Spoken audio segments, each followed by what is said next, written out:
முனிஷ்காந்த், விஜயலட்சுமி, ராதா ரவி இவங்களாம் நடிச்சு டைரக்டர் கிஷோர் டைரக்ஷன்ல ரீசெண்டா தியேட்டர் ரிலீஸ் ஆன படம் தான் மிடில் கிளாஸ்.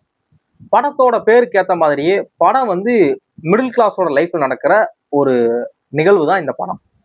படத்தோட ஸ்டோரி என்ன அப்படின்னா, முனிஷ்காந்தும் விஜயலட்சுமியும் ஹஸ்பண்ட் ஒய்ஃப். இவங்க வந்து சாதாரண மிடில் கிளாஸ் ஃபேமிலி. எப்படியாவது தன்னோட குடும்பத்தை அடுத்த நிலைமைக்கு கொண்டு போகணும்னு எல்லார மாதிரியுமே இவங்களும் நினைக்கிறாங்க. தனக்கு ஒரு பொண்ணு ஒரு பையன் இருக்காங்க. அவங்களுக்கு ஒரு நல்ல ஸ்கூல்ல சேர்க்கணும், அவங்கள அது காலேஜ் சேர்க்கணும் சொல்லி எல்லா அப்பா அம்மாக்களுக்கு இருக்கக்கூடிய அந்த கனவு வந்து அவங்களுக்கு இருக்கு. முனிஷ்காந்த் ஒரு சாதாரண பிரைவேட் கம்பெனில ஒர்க் பண்ணிக்கிட்டு இருக்காரு. விஜயலட்சுமி வந்து வீட்டில் தான் வேலை வீட்டில் தான் இருக்கிறாங்க. அவங்க வந்து ஃபேமிலிக்கு அவங்களால முடிஞ்சது ஒரு டெய்லரிங் பண்ணி தச்சு கொடுத்து அது மூலியமா சம்பாதிக்கிறது, மாவரைச்சு கொடுக்கறது. இப்போ நம்ம வீட்டிலலாம் பீடி சுற்றுவாங்கல்ல, இந்த மாதிரி எப்படியாவது குடும்பத்துக்கு அவங்களோட சப்போர்ட்டையும் கொடுக்குறாங்க. சொந்தமா ஒரு வீடு வாங்கி நம்ம செட்டில் ஆகிட மாட்டோமா, நம்மளும் மற்றவங்கள மாதிரி கொஞ்சம் ஒரு அப்பர் மிடில் கிளாஸா ஒரு வெல்த்தான குடும்பமா நம்ம மாற மாட்டோமாங்கிற மாதிரி அவங்க யோசிச்சுக்கிட்டே இருக்கிறாங்க. இந்த மாதிரி டைம்ல இருக்கிறப்ப முனிஷ்காந்துக்கு அவரோட அப்பா மூலியமா ஒரு ஆஃபர் கிடைக்குது. உங்க அப்பா எனக்கு நிறைய ஹெல்ப் பண்ணாரு, அதனால இந்த ஒரு 1 கோடியை வச்சுக்கோங்கன்னு சொல்லி ஒரு 1 கோடிக்கு செக் கொடுக்குறாங்க. அவங்க அப்பா மூலியமா ஒருத்தர் கொடுக்குறாரு.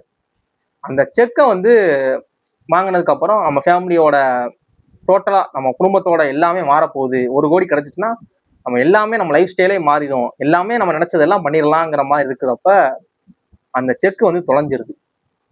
தொலைஞ்ச இந்த செக்கை முனிஷ்காந்த் எப்படி கண்டுபிடிச்சாரு, திரும்ப அந்த செக் கிடைச்சா கிடைக்கலையா, அந்த கிடைக்கிறதுக்கான அந்த கேப்ல முனிஷ்காந்த் சந்திச்ச அவமானங்கள் என்ன மாதிரியானது அப்படின்னு ஒரு மிடில் கிளாஸ் லைஃபை எக்ஸாக்டா அப்படியே நமக்கு வந்து ரிஃப்ளெக்டா காமிச்சிருக்காரு கிஷோர்.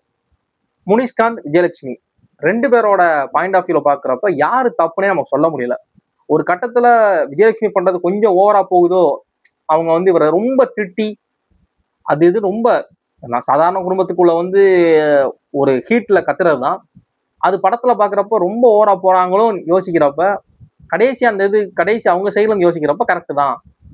நம்மளோட வாழ்க்கையே மாறப்போகுதுன்னு நினைக்கிறப்ப நீ எவ்வளவு பத்திரமா வச்சுக்கணும், இதுதான் நம்ம வாழ்க்கையே மாத்த போகுதுங்கிறப்ப அதை நீ தொலைப்பியா அப்படிங்கிற மாதிரி அவங்க பாயிண்ட் ஆஃப் வியூ ஆகட்டும். இவர் ரொம்ப யதார்த்தமான ஆளு, ஒரு வெள்ளந்தியான ஆளு, மற்றவங்களுக்கு ஒரு உதவினா ஹெல்ப் பண்ணக்கூடிய ஒரு ஆளு தேவனா, அந்த மாதிரி ஒரு ஆள் வந்து அவர் பாயிண்ட் ஆஃப் வியூல பாக்குறப்ப அவர் பண்றதுமே பெருசா அவர் மேலேயுமே நம்ம குறை சொல்ல முடியல. அந்த மாதிரி ரெண்டையுமே கரெக்டா பேலன்ஸ் பண்ணியிருக்காரு. அது மாதிரி ஃபர்ஸ்ட் ஹாப்ல வரக்கூடிய அந்த காமெடி, முனிஷ்காந்துக்கும் விஜயலட்சுமி இருக்கக்கூடிய அவங்க 2 பேருக்கான அந்த கெமிஸ்ட்ரி, அந்த குடும்பத்துக்குள்ள வரக்கூடிய ஃபன்னு, ஒரு சாதாரண நம்ம வீடுகளில் பார்க்கக்கூடிய நம்ம வீட்டிலலாம் நம்ம என்ன மாதிரி விஷயங்களை ஃபேஸ் பண்ணுவோங்கிறது வந்து அப்படியே இது பண்ணியிருக்காங்க. அதை நீ படம் பார்க்குறப்ப கண்டிப்பாக அதை எக்ஸ்பீரியன்ஸ் பண்ணுவீங்க. அந்த மாதிரி அது மாதிரி படம் எந்த இடத்துலையுமே நமக்கு பெருசாக போர் அடிக்கலை.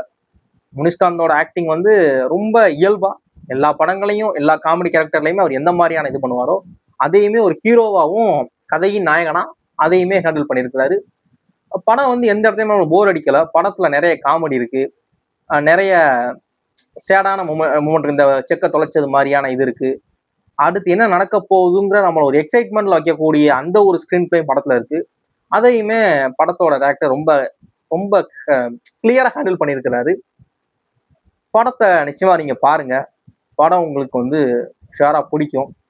எந்த இடத்துலையுமே ஒரு வல்கரான சீனோ ஒரு தவறான சீனோ படத்துல பெருசா காட்டப்படலை. ஃபேமிலியோட பார்க்கறதுக்கான ஒரு பக்கா ஃபேமிலி ட்ராமா தான் இந்த மிடில் கிளாஸ். படத்தை பாருங்க. பார்த்துட்டு உங்களோட ஒப்பீனியனை மறக்காம நம்ம கமெண்ட் பாக்ஸ் கீழே கமெண்ட் பண்ணுங்க. தேங்க்ஸ் ஃபார் வாட்சிங்.